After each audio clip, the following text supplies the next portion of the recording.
Hi, my name's Darcy Hitchcock with the Sustainability Alliance. These are certainly anxious times during the pandemic, but there's a lot that we can do to make our lives better now and also into the future.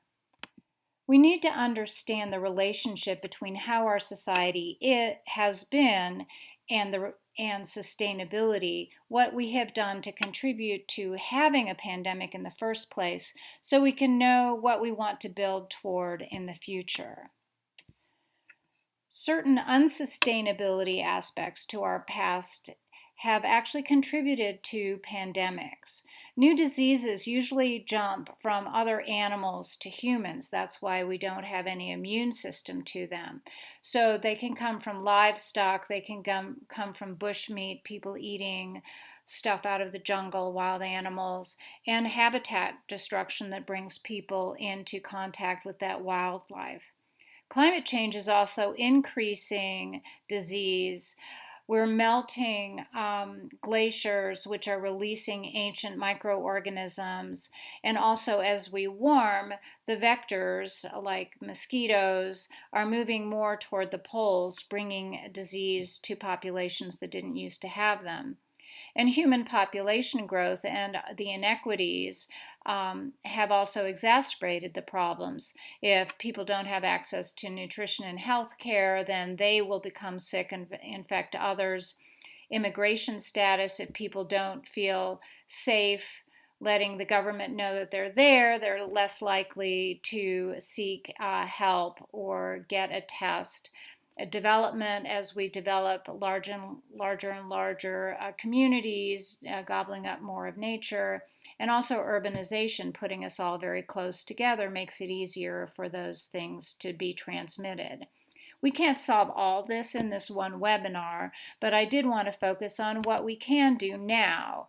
We can build more resilient, sustainable community systems now by focusing on our quality of life, not how much stuff we have, but how happy we are, how well we know our neighbors, and building community. That really matters. We really want to focus right now on improving food security, in part because people are anxious about where their food is going to come from, and just enhance regionally our resilience, our ability to meet our own needs locally is also very important. So, talking about improving food security and health, we'll have a couple short videos on different topics of things that you can do right now. One is to eat more plant-based foods, eat fresh produce, which brings you better nutrition, which will make you healthier, better fiber, which is also important for your health. And for people who think that you have to eat animal protein necessarily, you'll find that you can get a lot of protein, all that you really need, through plants. Doesn't mean you have to go 100%, but eating more fresh produce will help you be healthy to stave off any disease.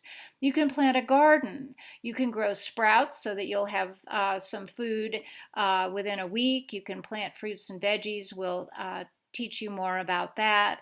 Seed saving and sharing. There's actually a seed library here, and we're trying to figure out how to get you access to those seeds so that you can start planting a garden now.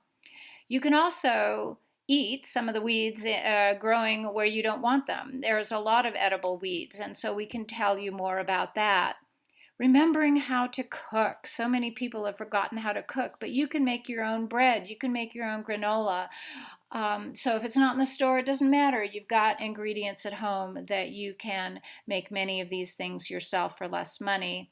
And this whole idea of sharing, building community, and fighting hunger. Can you share food with your neighbors? Can you provide food to the local food bank to make sure it gets into the right hands? Those are all important things that we can do now.